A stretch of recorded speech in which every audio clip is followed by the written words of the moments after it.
Welcome, everybody, to Outcast Haven's podcast. Dane and Blake so graciously are going to let me lead today. So hopefully it's not a complete, I'm already going to start complete show. So I'll do my best. Trial run. It's a trial run. No, Jason's It's a trial run. We'll see. It's like a job interview. We'll see what happens here.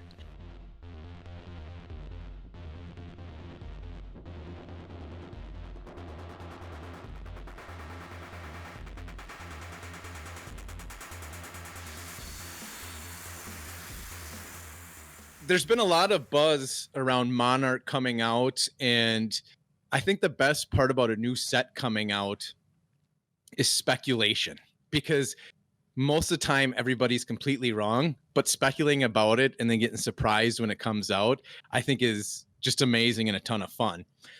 So on our little group chat, we've been talking about not only speculating of what cards are going to come, but what issues we foresee.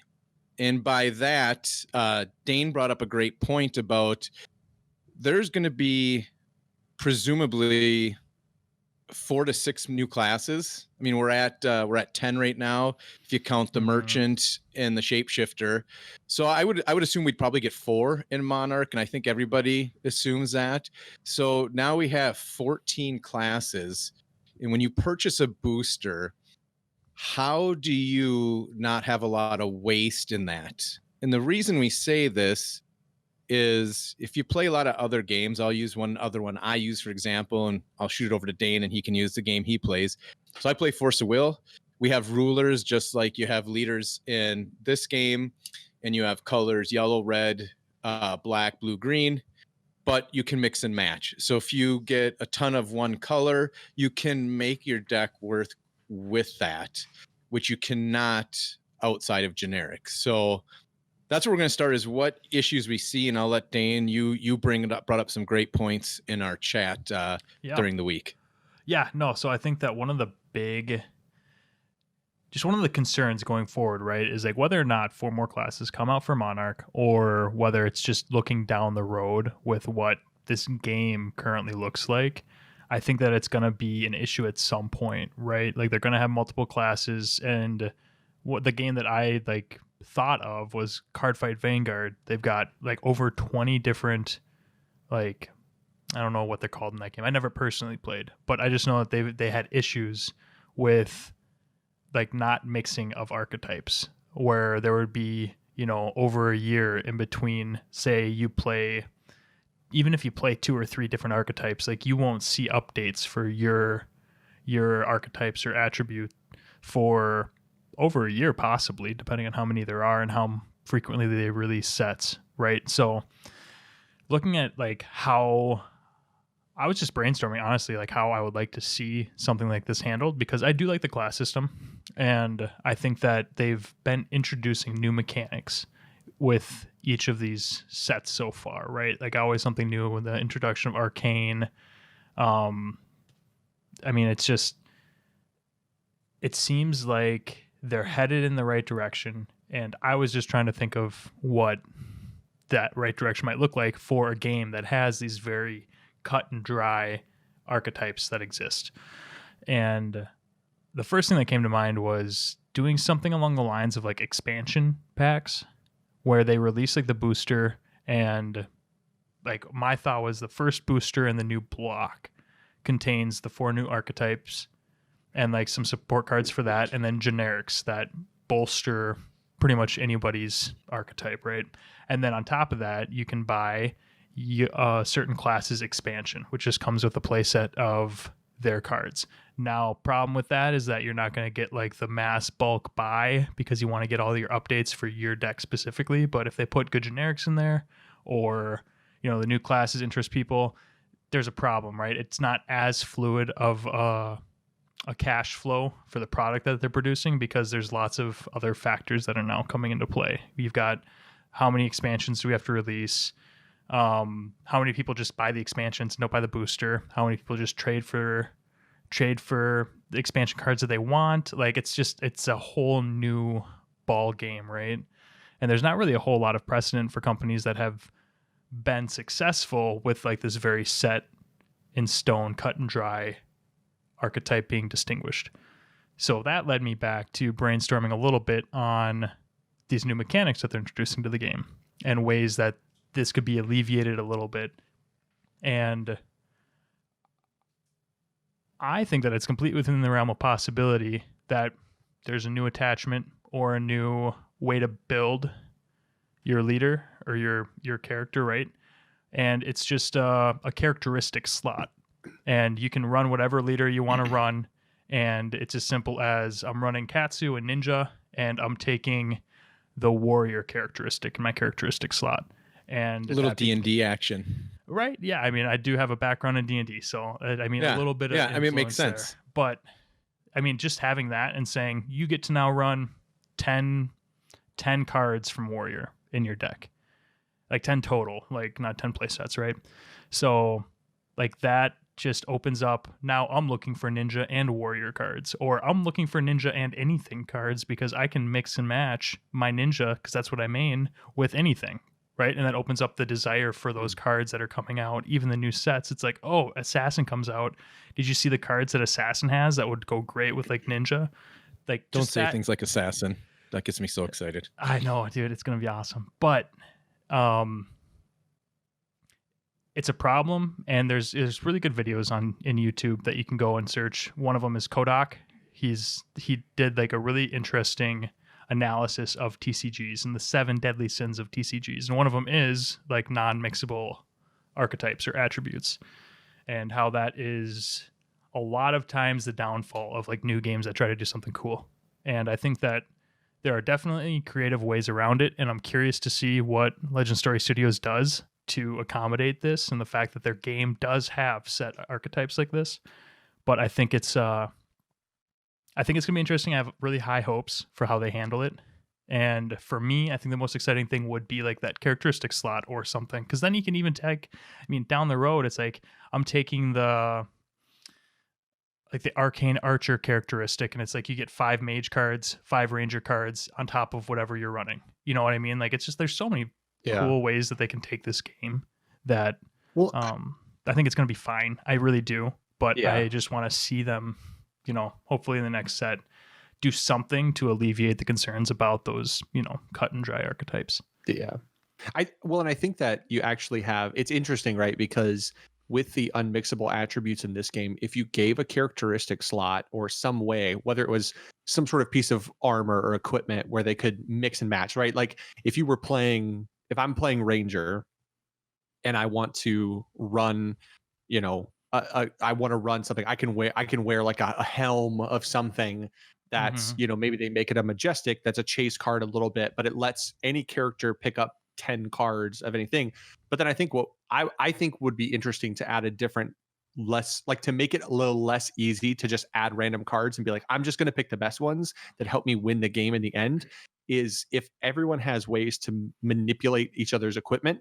So you can swing like, hey, you know what?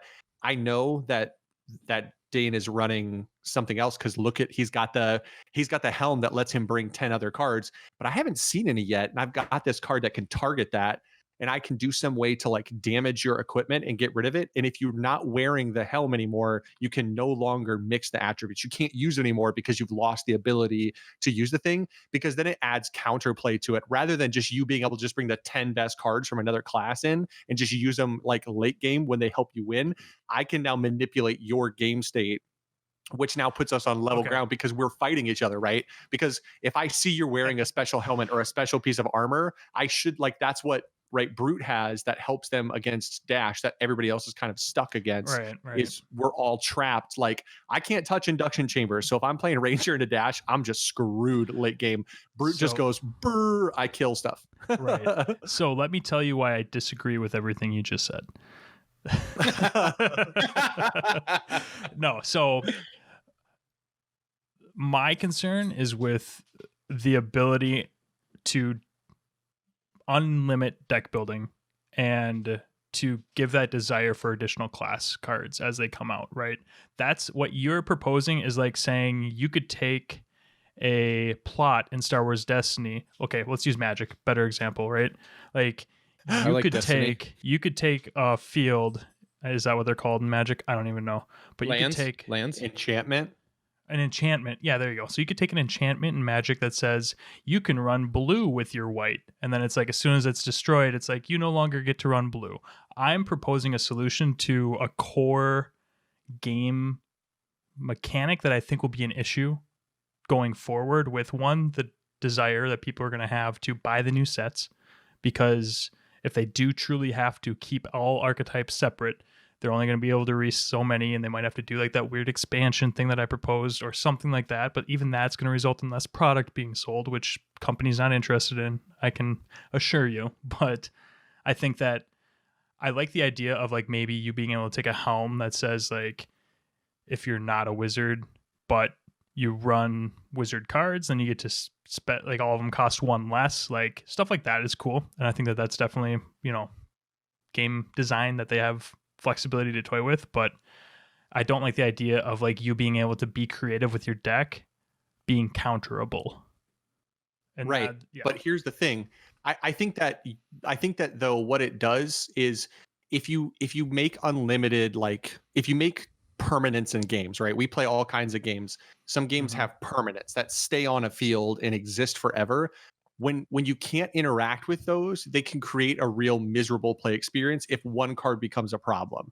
Because now you can't interact with this card that opens up a thing. But if I can interact with it, and it's just not a gimme, like I have to attack it or I have to play some sort of card. So I have to tech against it in my deck in order to target that thing, and something else has to manipulate it. Maybe I have to run a 2-card combo that deals damage to it to put a marker on it, and then I can destroy it. So now I have to see both cards in order to handle it.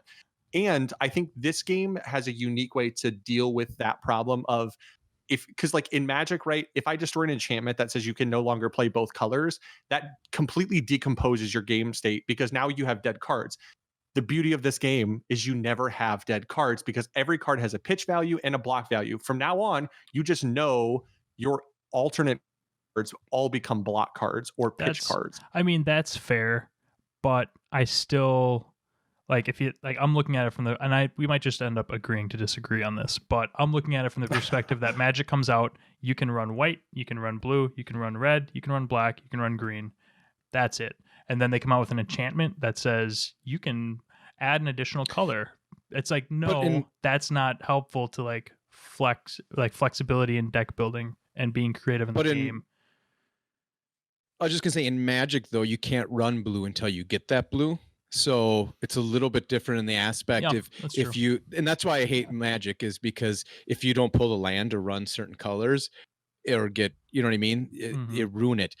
What may be in between both of what you are saying is the fact that we know weapon cards are being shuffled possibly back into decks at some point in this game by the fact that they would go into your discard. So the only foreseeable reason for a card to go into your discard is a chance of remove from game mechanics, or like graveyard recursion, which I love. So Remembrance we have, which brings back action cards, but I any deck that has graveyard recursion and gets free play out of graveyard, I'm a fan of. I think it's a cool mechanic. So maybe there's something where, yeah, your helm gets knocked off because of a card action, but you jump over and throw the damn thing back on, and now you're back online for your cards. There's just so many ways to do that. And I'd also be interested with the two-handed, you have 2 weapon slots, you have 4 slots for equipment. There's a lot of areas to throw a trait. And I think I will not be surprised if you're dead on this, Dane, to be honest, because it makes way too much sense to put a trait in and to put the trait either in a weapon slot, like you said, or as a weapon. And then that trait allows XYZ. I think it makes too much sense underneath one of your weapons. And I'm going to take it a next step. Yeah, I'm going to take it a step forward. We should actually do this on one of our future live streams and say you can pull 10 cards and then the other nice thing that they already made is no specialization cards. So they've already made sure you couldn't have the most broken card from the set. And if you think about it, like the cards that are truly like, oh God, I hope Dorinthia doesn't get access, or I hope like Katsu doesn't get access to that in Warrior. every card that you're thinking that is that in Warrior for the most part is a Dorinthia specialization. You know what I mean? Like Some of the best ones. But so, Well, and this is, and I just, sorry, quick point, just because I do see your guys' side, Blake, I see your side a little more now. Yeah. But I think it's going to be important for the game itself and its longevity to not have this new thing be a shtick. And I feel like if there's a way to counter you playing a dual class deck by just shutting off your dual class, I feel like dual class doesn't get run. And I feel like this should be like a transition of how the game is built and played in order to drive, if we're looking at it from a business standpoint, drive the sales of all the new product, because you need to guarantee people are interested in playing multi-class stuff so that they're always interested in what's new and coming out. And that's I think here's I think multiple things that can exist all inside of that thing and create like a happy situation in the game. Mhm. Number one, we played a game in Dragon Ball Super, and Jason played it during the time where multicolor ran amok and absolutely dismantled an entire game style, because when you give someone access to more things and there's not a huge detriment to it, then what happens is, why would you not play the broken thing to win? So what you would do is, like, you could, if you're not careful, you could dismantle single strategies, like single classes. So what you have to do is you have to do something to balance that, which again could be a combo wombo thing where somebody has to pull off a 2 or 3 card combo in order to take away someone's ability to play class, or you have to create some sort of like neutral card that basically is a generic card that just says, you know, for the next turn or for the next 2 turns, a Zen state token style thing that says for the next 2 turns, your opponent can't play class cards that are not hero specific, like don't Stuff match like their that, heroes like counter. Yeah, That would work good. I think that's That would work fine. really That's good. totally viable. And I think Because we have that now. yeah, you effectively have things that stop that. Also, I think it's important to note that, to Jason's point, there are a lot of cards in this game that you like. If Katsu wants to run Dorinthia cards, you can have at it. All it does is touch your Kodachis. It doesn't touch your attacks. Like, you can't reprise an attack because it affects the boosts on reprise trigger off of weapons. So like you can reprise somebody, but the reprise is only going to happen off of a Kodachi. And guess what? If I know you're running a multi-class and I see a warrior card, guess what I'm going to do for the rest of the game? I'm going to get poked one. I'm going to get poked one, and I'm not going to let you reprise. I was watching Matt Rogers' big thing on Dash, right? I finally got around to watching it the other day.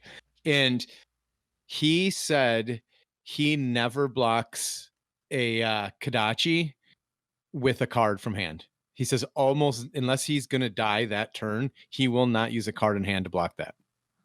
So either let them both hit and make sure that he has the proper setups to play a defense reaction, but he'll use equipment, or he won't. He'll never use a card from hand to block it, which I thought was interesting, because you do waste a lot of cards blocking those. I will say too, like, that definitely is deck dependent, because if he's running like a defensive dash, because he ran a defensive dash, so I'm sure he's got the defense reactions to make sure that he can block. Because the problem is that third swing then is going to be an attack action, and it's going to be boostable by me. And I run by me, I mean the Katsu player, and they run a lot of attack reactions that boost their attacks. So if you are confident that you've got the defense reactions to get out of a 7 and 8 to stop me from hitting and stop me from getting the card draw, then yeah, don't block the second Kodachi and take the 1. But so his was defensive, but I watched the whole thing. He had a 49 card main board. His sideboard is very defensive or aggro with the tomes and the high speed velocities. When he throws those in, he can go complete aggro. He said he could set up, essentially, he would try to get a high speed velocity in hand, one in arsenal, into a tome just for the draw. He didn't want the life to draw and try to hit somebody for 30. That was the goal of just this massive hit on that play, which is insane. No, but I like, you guys raised good counterpoints to what I was saying, but I think that like having the counterplay and having the ability to stop a dual class deck is probably going to be needed but at the same time, I think that it needs to be core to the game, not a shtick, in order to make sure that it's like I see when this is my vision is that when this is implemented by Legend Story Studios, it's because there's not 5 classes and that's it. And every set comes out with 5 classes, like the colors for Dragon Ball Super. There's going to be upwards of 20. And at that point, it's not going to be enough to say there's a shtick where you can run 2. It's counterable, but it can be good. It's like, no, it needs to be like a part of the game that you run more than 1. Well, I think that's where like the design comes in, where they have to say like we're gonna focus on one set, and it's kind of like I think what card games have to do is if they're going to release something that kind of changes how the game is played, what ends up happening at every game. And I'll be curious. Like I think because we have all played so many games for so long, there's always this sense, right, of like the moment where a game goes, here's a new effect, or here's a new trigger, or here's a new ability, and it either is underwhelming or it is completely broken and everybody abuses it beyond belief and the game becomes crazy, and then it requires the next set to kind of rein it back in, to kind of settle things back down and do something else, or they just release another mechanic and then it becomes a game where it's all about just being completely broken. This game doesn't have the infrastructure of being able to counter having one completely broken mechanic, because it's like mirror matches in this game are so much different than mirror matches in every other game, because like mirror matches in other games, it's like, okay, well, it's just going to be whoever draws. And in this game, you could end up just banging your head against a wall every time you play a mirror match. And because, it's like, nothing happens. But I think if they release that, they won't release things to counter it. They'll just let it happen and everybody will go dual class because there's almost no negative to it. Yeah. And I think that they should. I see that being where the game goes. Yeah. Well, and then maybe do something down the road where it's like, if you are running just warrior and you take a warrior characteristic as well, you can take like other stuff that bolsters your warrior stuff. Like I can see that happening, but there needs to be a secondary trigger on cards. If your hero is warrior and your characteristic is warrior, this happens. Like you get plus this attack gains +1. So but you're benefiting people who play effectively mono class, Right. But I see what your fear is, but I just ask then, like, do you think it's feasible that they continue down the path of like keeping all the classes separate? I don't think they're going to keep them. No, I don't think they're going to. I think there's going to have to be overlap. I don't think it's possible. So I think something like that is going to happen. I think they just have to be really careful how they do it, because games have a history. Like every game has a history of releasing a mechanic that makes a really miserable play experience for like a couple months while like the game transitions. And again, this game is different and unique in the fact that it doesn't have a 3-month cycle of sets, and it doesn't. So far, they haven't had like in between stuff. It's like major set, that's it. So if you don't have a moment, are you willing to ban things? Are you willing to limit things? Are you willing to change your game on the fly if something is broken? And because most games, what happens is, right, something broken comes out, but every time a new set comes out, they release a new ban, restricted, whatever list. So like every time something comes out, all these bigger games that are releasing something every 30 days effectively, they've got like a really easy benchmark. Like if something's broken after the first 2 weeks, you're like, yeah, we got like 14 days, so we're going to just fix this thing on the ban list. But with a 6-month window, if you don't put anything in there, like you just have to be willing to like auto ban something if something is broken. And it's a challenge. It's a part of the game. Well, I think it's actually go ahead, Jason. I just wanted to give 2 quick points on that. So point 1 is, I think the reason a lot of games have broken stuff come out is because they're the time that they're creating these from set to set. When you talk about a Dragon Ball, they're releasing so many cards every 1 to 2 months. They have another set coming out. They don't have the time to play test that in between. As of right now, with this only being set 4, and they knew they wanted this set 7 years ago, I think that this for the Monarch is going to be play tested to a point where that's not going to happen yet. I see that maybe happening in a year if the game is strong and striving. I don't think in this game it can happen on Monarch, just because this is what they wanted the game to be. So if this is what they wanted Mhm. the game to be, I don't think they're going to break it from what they wanted to Yeah, be. I right. think they just So slow played us yeah, into it so you understand how to play, and they're gonna be like, okay, now what you guys were doing was fiddlesticks. Now we're gonna play cards. That's what I think is gonna happen. Yeah. My number yeah. 2 point is, can we go on the record right now of predicting characteristics in Monarch? In Monarch, I don't know. I know it's gonna be like Oh, come on. nah.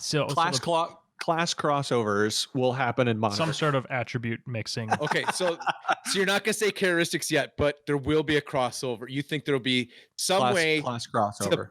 there's going to be some way that I can give my arcane dominate Within the next, I'm comfortable saying that within the next 3 sets, that will be like a permanent part of the game. Like within the will next be a block. characteristic. Because Right. so they already have gone on record saying that they sort of came up with what they wanted to run, what they wanted their game to be, and then they piecemealed it into the chunks that you were talking about, right? Where they gave us just the basic martial classes, then they gave us arcane damage, and then they're like slowly giving us more and more. I think that it, like the class mixing, the characteristic, the trait, whatever you want to call it, I think that in my head that has to be a part of the game, right? There It has has to to be start a in way. Monarch though. Well, and I could see that. Yeah, absolutely. So here's what we're having right here. Okay, Jason, I think you'll appreciate this. Here's what I've decided. Dane is a professional sports writer who takes great pride in his writing to make sure he predicts things correctly. I basically just work for ESPN. It's coming in Monarch. Put me on the record. I don't care. If I just say outlandish things and I constantly predict the crazy, I'm going to get it right eventually. But I just need people to not look back at all the crazy. So And that way. And I will be the person calling the George W. Al Gore president election, and I'll just keep calling it back and forth and changing my mind, because in the end we'll get it right once it's there in front of us. So right now I'll say their characteristics, and then I'll be like, maybe there's not going to be, and then once I'm holding the cards, if it's characteristics, I'm like, yep, it's characteristics. I got it right, guys. Yeah. No, I think it's got to be a part of the game, and I think it's going to come out. And I would not be surprised if it came out in Monarch. But we'll see how much they trust the player base at this point, and if they're introducing it right now, or if it's going to be later on in this block. Yeah. And I think one last point before we, I guess, move on would be the only counter argument, right, to the game. It's been around they've been testing it for 7 years. It's got tons of backing behind it.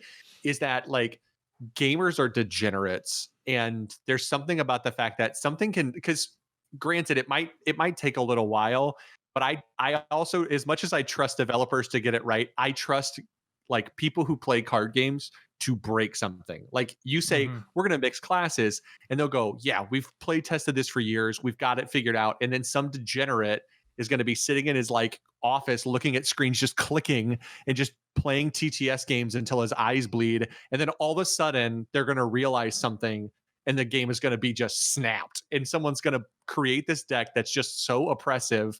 And it's like, we play tested this for years. And it's like, yeah, we all get that, man. Because I think the issue with gamers sometimes is they like get upset at game companies. You're like, how come you didn't see this coming? And you're like, you're the degenerate who spent 48 straight hours in, like, you literally put on a diaper so you wouldn't have to leave to figure out can you please, for the love of God, give us like 5 minutes to just figure out what we need to do about this? Like players are degenerate and they break everything.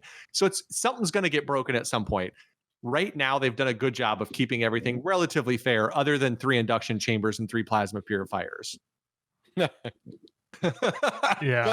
But the only defense of that is it hasn't been copycatted and done throughout the other tournaments, which we don't have much of. Yeah, I wish we did. But other than that, yeah. I think it's also worth noting too that like this is uncharted territory, right? Where the only other game that's been remotely big that has like very distinguished attributes like this is Cardfight Vanguard, and that died and was resurrected, but like that game fell through. And how they're handling that, I don't know. I don't know what's gonna happen going forward. But like, people who love that game love that game, and everybody else hates it. I don't hate it. I just I know what you're saying though. as soon as you buy into, like, I have never, like, the issue is I'm a card game player. I'm not even a collector in sense, like, right, I just get the stuff that I need for games and I sell everything else. I don't have any attachment. I don't have any collector in me. Like, I just don't care, right? My cards are going to get beat up. They're not going to be in mint condition. If I Mhm. sell out, I'm selling out to a player in a game. But I've never had any desire to play card fight because my mentality is like, if I was told in Fab that I was going to have to go like 9 months or a year between getting 2 new Ranger cards, I'd be real bummed Yeah. because like I want to play, I like playing the deck, and to not have new cards and new toys is just miserable. So I think they're going to come up with a solution. I think LSS has handled everything really well. I know sometimes we can be the Debbie Downers in the room because we complain about tournaments, or we're willing to say like maybe the negative things, but at the end of the day, like, they've handled everything extremely well as far as like how the game is designed. Nothing Yeah. is broken. Nothing is, as much as I don't like the dash, purifier induction chamber nonsense at the end of games, the reality is there is a hard counter in brute, so it keeps the deck from being the only deck. Yeah. Do and you know it's what the just- weird thing about that is he only runs he only runs usually 4 pieces of equipment, 3 or 4. He does 2 inductions and 1 purifier. So when he was doing that good run, it wasn't like he was running all 6 like we did that one night when it was I amazing. mean, that was also stupid that I did like that. But he would have done that against brute. I mean, okay. So yeah. would- I mean, when it's we definitely did he would have brought him in. for like he my would've brought first in time sick for ever brute. playing mech ever. Yeah, it was fun. It was cool, super actually. fun to get like all of the induction chambers and all of the purifiers out and just being like, pew, pew, pew, pew, pew. That was super fun. But yeah, So now let's test our game design brains here, which my game design brain's not very good. Actually, Dane, yours was very good with a couple of points you brought up of the characteristics. I like that. But looking at Monarch, is there anything you specifically, when you're playing a deck, like Wizard, I have a couple ideas. I know Blake, you probably have a couple Ranger ideas, but is there anything you want to see in Monarch that will help? Because I'm hoping that, and Dane will probably have something for Viscera to pull him out, because I'm hoping non-meta decks can start making top cuts, and they all need something. And there's 2 or 3 things. I'll start real quick on Kano. One is I would love like a flak jacket that gave me 4 more life to start the game with, because a lot of times there's stuff that 4 more life would make a huge difference to start in Kano because of how close I can come into a lot of games. I think 5 or 6 life is too much. 4 would be nice. The other card, I would like to see another snapback style card that's a 3 damage, 1 cost. And then lastly, I want to see another Scalding Rain type card, a 1 cost for arcane damage. So just simple little things. Doesn't even have that much of an effect. You just need a couple more cards in those slots that are cheap. Because people that know how to play Wizard, that are going to put 4 Arcane Barrier up or run Isis Prayer, or whatever that damn card is called that I hate, Irena's Prayer. it really Love it. really sucks. So that's my wish with. I'll go to you, Blake. What is your wish list, Monarch? Well, I think for Wizard, a cool way to do your flak jacket would be to do some sort of like Rune Blood Barrier kind of thing. Like you don't put Rune Chance on it, but if you had some sort of like instant that you could cast where you would like cast some sort of like bubble, right? Like some sort of shield, like an arcane shield around your character where like the next attack doesn't deal damage. Whatever the next damage your character would be dealt isn't dealt, but it would cost you like your whole hand, right? So it's like it might be like a 5 cost card where you spend 5 resources, you cast this instant, you like put a shield up, you block all your damage. Like it would be very that would work. That would work for Wizard though. That would work for Wizard because they can play on your turn then. Yeah, so you like you have 1 turn where you just give up your whole turn to play defense, but you can do it as like an instant, kind of a wizardy thing. So yep. So for Warrior, I'm just gonna say I'm happy. I'm fine. Like I don't need like that's like I don't need to. Awfully kind of you, Blake.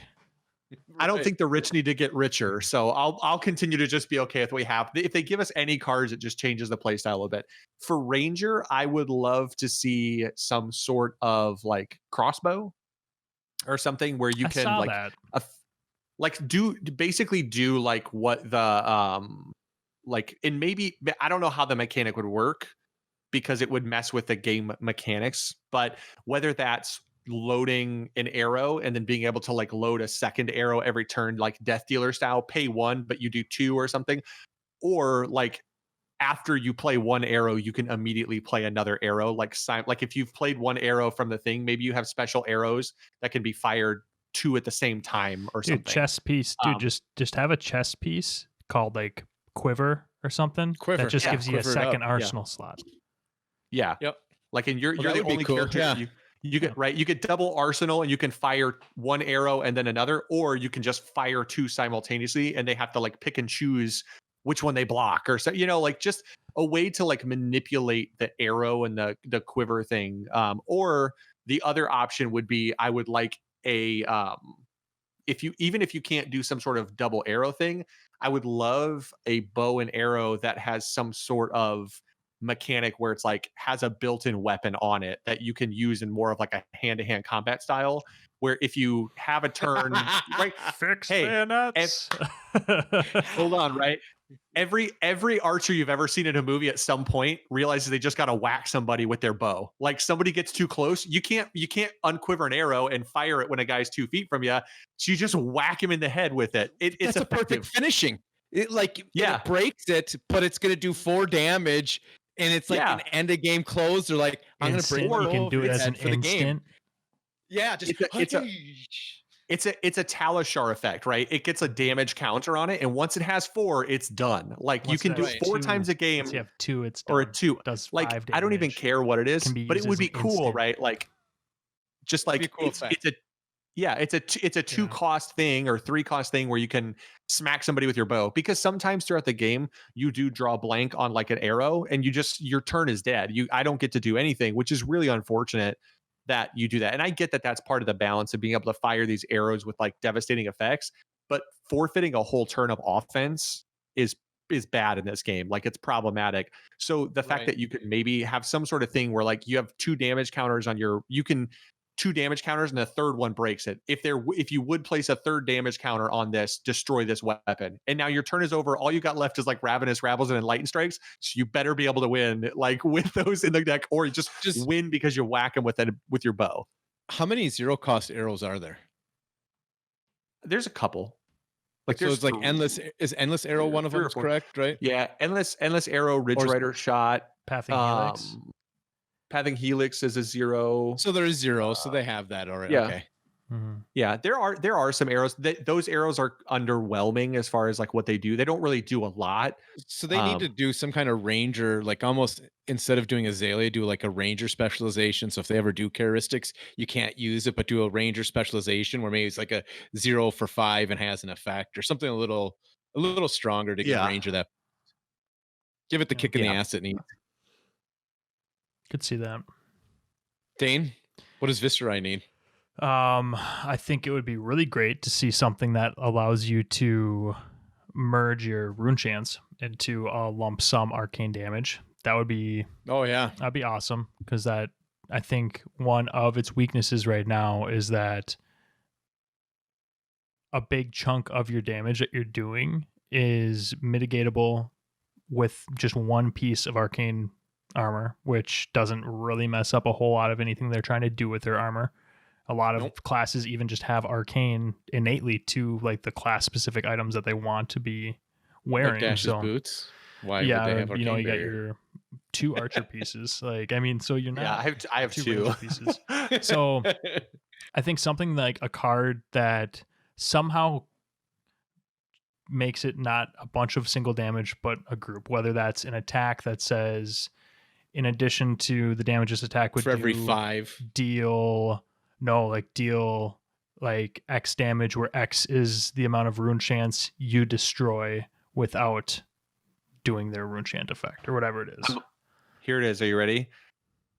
It's a weapon that you can use one time to like summon all the arcane, like to filter it into like a staff almost and use it, but like summoning all your rune chants into one source destroys your weapon. What was the machine in the Clone Wars? I don't like. See, the problem with that is I don't armor.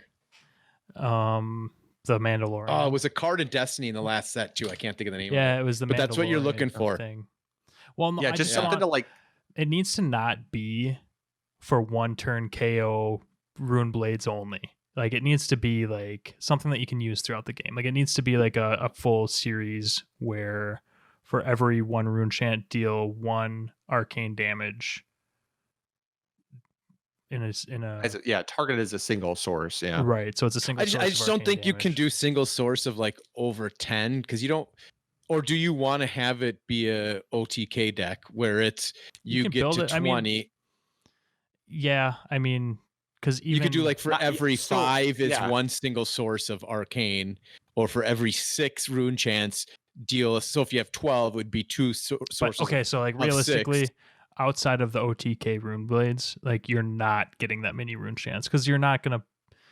There is like the fringe, like defend all game and do like your 1 attack and hit them for like 54 rune chants, Right. but like that's not feasible in like highly And it competitive hasn't worked matchups. It's not because going nobody to work. stopped with it. The closest I've seen and the closest I've felt the deck functioning well has been when you're hitting for 4 to 5 and dealing 4 to 5, and you're doing that pretty even split. It would just be nice to see, even if it's like a 2 attack, like just like weaken the attack. It's a 2 attack card, or it's not even an attack card. It's just a non-attack action. It says destroy all your rune chants, deal that much arcane damage. And it's a 3-elf. It's a new Viserai specialization. I don't care. Something like that. That just adds. Do you know what else they flexibility. could do for Viserai, which I think is a disadvantage to the Viserai player, is as the opponent, I know exactly how many rune chants are coming at me when the attack comes, and I know what the standard attack value is. So when you're doing the math, you can optimize the best block between the rune chants and the weapon attack. And you can dump hand blocking rune chant damage, and it's all going back into deck, which I think is probably the biggest hindrance, is that Rune Blade runs out of deck. So you can optimize it. If they allowed a way for the Viserai player to choose when to, you know what I mean? Just give you a little more flexibility of how that damage is dealt, then it makes it harder. Or a card that you could use you don't have to use your rune chance, and you could use an attack reaction to pop the rune chance after you do attack. Something to make it I just want to see all the classes more equal. And to me, Viserai is the bottom right now. He's the coolest bad class to me. Like, yes. He's super cool. To play. Really unique play style. And we want to see him up here. And I just want to play him feasibly. Yeah, I would love to see. I like playing against the Viserai.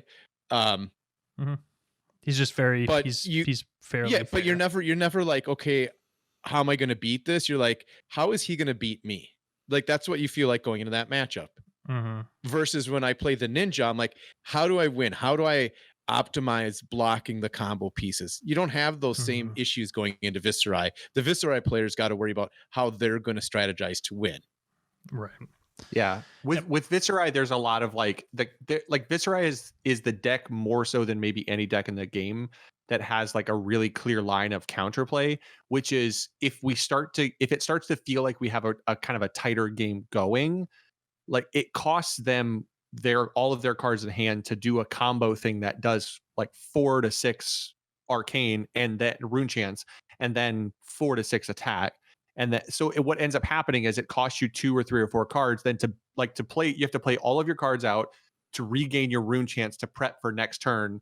So then what happens is like you're going -4. I'm pitching 2 of my cards to go back in deck, and then blocking with 1 card, and then doing something on my turn with another. You're losing cards at half the rate of the Rune Blade. Yeah. So what ends up happening is if the game starts to go a little longer, I know I can just win on deck out. I can absolutely 100% win on it. So I just pitch for everything, I block for everything, and we go 8 more turns, and I just win because you're eventually going to deck out, and then I just pummel you to death because you have nothing to block with.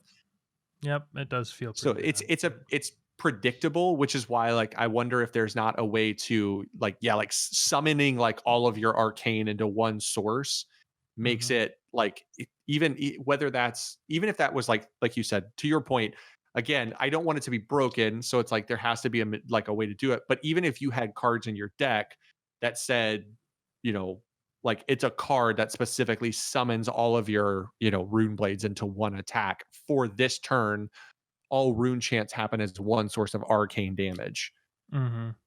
it allows for like a turn where if you get that card, you can arsenal it and then build up to like 8 and then pop it do off a out of nice turn. arsenal Yeah, and then know you're throw getting 8 at 6 somebody. too. Yeah. I think we're at a point in the game that if the New Zealand, the calling, the last big event that Matt Rogers won, I think if that was now versus when it was, a Wizard would have been in the top 8. I almost guarantee it. They just had a big tournament where Wizard was second and only lost to that Dash deck again. Maybe a Ranger, but almost certainly not a Viserai. You know what I mean? No, I don't think so. So I just want to see those decks get to a point where you put a good pilot, they're going to top 8. I mean, if you have a top 8, like right now with your guys' DBS meta, super healthy, you have a very wide top 8. 4 wasn't too bad, getting half representation in the New Zealand calling. But if you got to that 5, 6, 7 different decks with good pilots, I think that's very healthy. It's great for the game because then new player comes in and starts pulling cards and they're like, well, I got this as my main source of cards from the first couple boxes. Oh, here's a deck that somebody did very well with. I'm going to use this as my guide to make a deck to become a good player. Which Wizard, Ranger, Viserai, they just didn't have decks that you could use that were accessible to find online to help you build to start based on good performance. Yeah. Right now, somebody opens those ones and they're Ben Affleck and that thing with Henry Cavill and the when they're doing the discussion, and all of a sudden Ben Affleck's just like, "Hello, darkness, my old friend," and he just like zones out. You're like, "Congratulations, you opened Viserai." It's like, cool. I get to lose now. Yeah. All right. So that's ready to wrap it up for the day. Yeah. We're excited for Monarch. We'll be anticipating it. What are we, 2 months out, probably? February-ish? Is that when they're calling it? Yeah. Quarter 1. Yeah. Well, it's March. It's March, but like in February is when we should start getting some spoilers. Yeah, get some spoilers. Yep. Hopefully we'll start seeing spoilers then. We're hoping now, between now and then, that hopefully we can get some kind of tournament scene. I'll say it one more time. We'd love to play some webcam tournaments. So hopefully something happens near future. But other than that, we appreciate you joining with us today, and look forward to our next live stream on Tuesday, where we'll be doing some more webcam, and we'll continuously perfect that so it's a good viewing experience for you, because we have been reinvigorated by holding cards, and we hope that you are at home progressing and reinvigorated with your cards. Thanks. Yeah, peace. See ya.